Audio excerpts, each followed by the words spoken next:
Pemirsa Dialog Livestock kita lanjutkan kembali. Prof. Zubairi, ya kalau kita berbicara soal perekrutan tenaga medis tentunya juga kita harus melihat ya bagaimana kemudian langkah antisipasi dari Pemprov DKI Jakarta agar tenaga medis kita malah tidak terpapar dan juga tidak menularkan seperti itu. Nah, SOP-nya seperti apa sih Pak Prof. Zubairi untuk terkait dengan hal ini? Di rumah sakit seperti apa jam kerjanya, kemudian SOP yang harus diterapkan sejauh ini?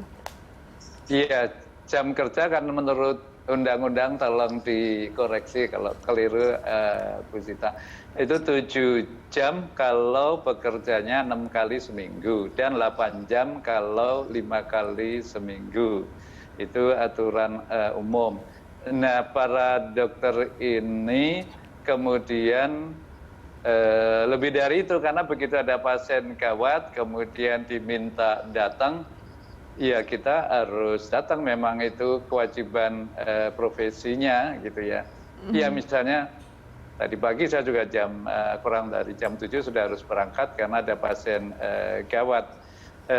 Nah, hal yang seperti ini pengaturannya bagaimana, karena kalau didiamkan menjadi capek fisik. Nah, kalau capek fisik, ya, benar, maka risiko penularan menjadi tinggi. Karena itu penambahan jumlah tenaga medis ini menjadi penting agar capek fisiknya ini dibagi lebih banyak dokter sehingga menjadi lebih ringan. Kalau makin banyak dokter yang dinas, maka akan sedikit berkurang jam kerja para dokter ini sehingga tidak terlalu berlebihan, jauh melebihi dari aturan undang-undang.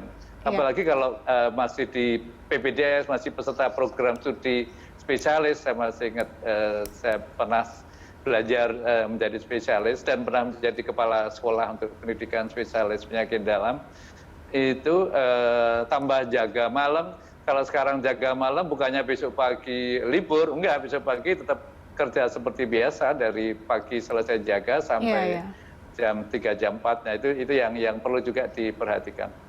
Ya, itu juga ya yang jadi concern ya, jam kerja malah yang harusnya bekerja hanya beberapa jam, tapi kemudian karena adanya kurangnya tenaga medis kita sehingga perlu adanya penambahan.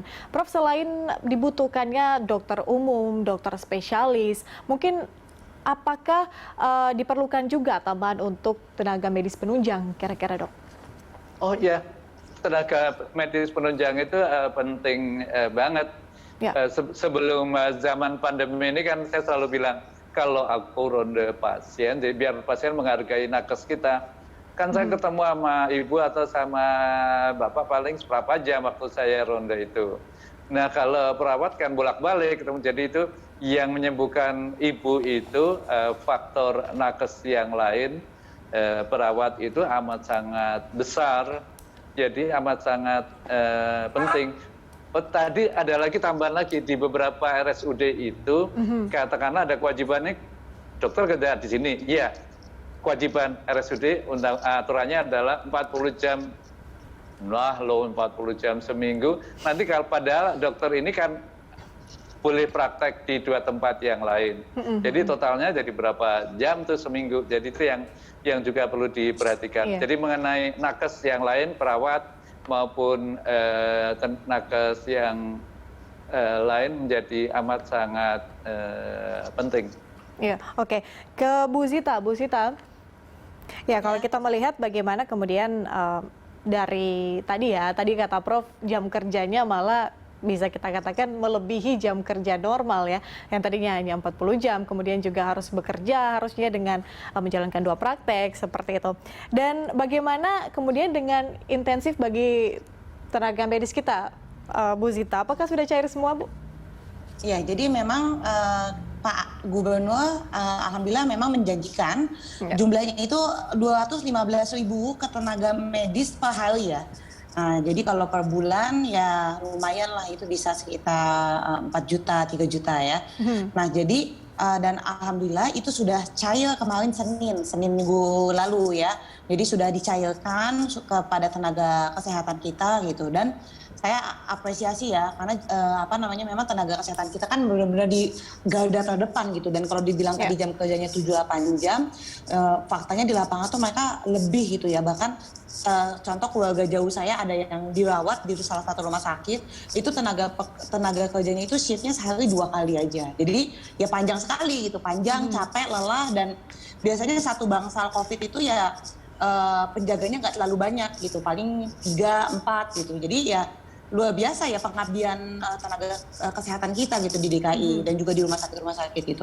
Dan ya tadi kami juga dari Komisi E kami sudah mewanti-wanti, kemarin sempat ada wacana untuk ASN, PNS ya akan dipotong PAD-nya. Kami minta untuk khusus tenaga kesehatan, lalu yang tukang gali kubur, pokoknya yang berhadapan langsung dengan COVID itu jangan sampai ada pemotongan apapun. Kalau bisa justru ditambah. Dan kemarin itu juga alhamdulillah dari Pemprov DKI Pak Gubernur memberikan beasiswa ya kepada 12, kita kan di DKI itu ada 12 tenaga kesehatan yang meninggal dunia. Nah itu diberikan beasiswa untuk 12 anak tenaga kesehatan di Balai Kota kemarin gitu. Jadi ya adalah perhatian-perhatian dari Pemprov. Dan juga kalau kita lihat di rumah sakit banyak juga ya donasi-donasi masih tetap masuk gitu, mulai dari APD, lalu segala macam bentuk perhatian dari warga DKI Jakarta itu tetap mengalir ke rumah sakit dan untuk tenaga kesehatan kita.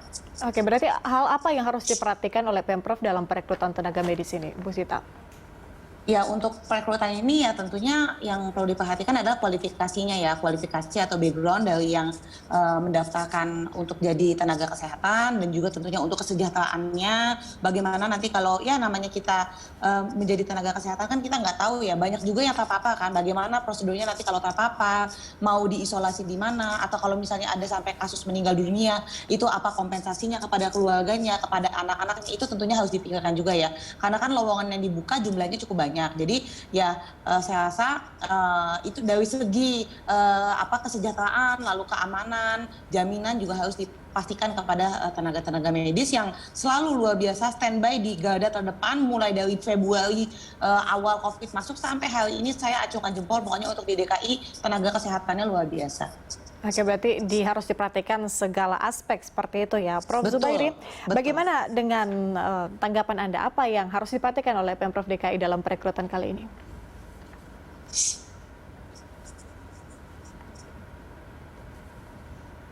Prof? Halo, ya. Prof. Zubairi, apa yang harus diperhatikan oleh Pemprov DKI Jakarta dalam perekrutan tenaga kesehatan kali ini, Prof? Ya, artinya perekrutannya harus baik, dan juga penghargaan pada tenaga yang direkrut ini juga harus wajar lah, jangan terlalu rendah, karena mereka telah bersedia di garda terdepan, dan itu berarti juga selain berisiko buat dirinya juga buat keluarganya. Jadi saya kira memang kita harus menghargai tenaga-tenaga kesehatan ini dengan baik. Ya. Itu yang pertama. Dan yang kedua, tentu sebaiknya ada pelatihan singkat menjelang rekrutmen itu, agar bisa menolong pasien dengan lebih baik dan juga lebih terlindung dari penularan. Oke, iya, kita harapkan pastinya dengan adanya penambahan tenaga medis atau tenaga kesehatan di DKI Jakarta ini juga bisa mempercepat penanganan pasien COVID-19 di DKI Jakarta yang kalau kita lihat angka yang terpapar malah bisa dibilang masih stagnan ya, masih banyak atau masih tinggi sampai dengan saat ini. Baik, Prof. Zubairi Jurban dan juga Bu Sita Anjani, terima kasih sudah bergabung bersama kami di Line Talk siang hari ini. Selamat berakhir pekan.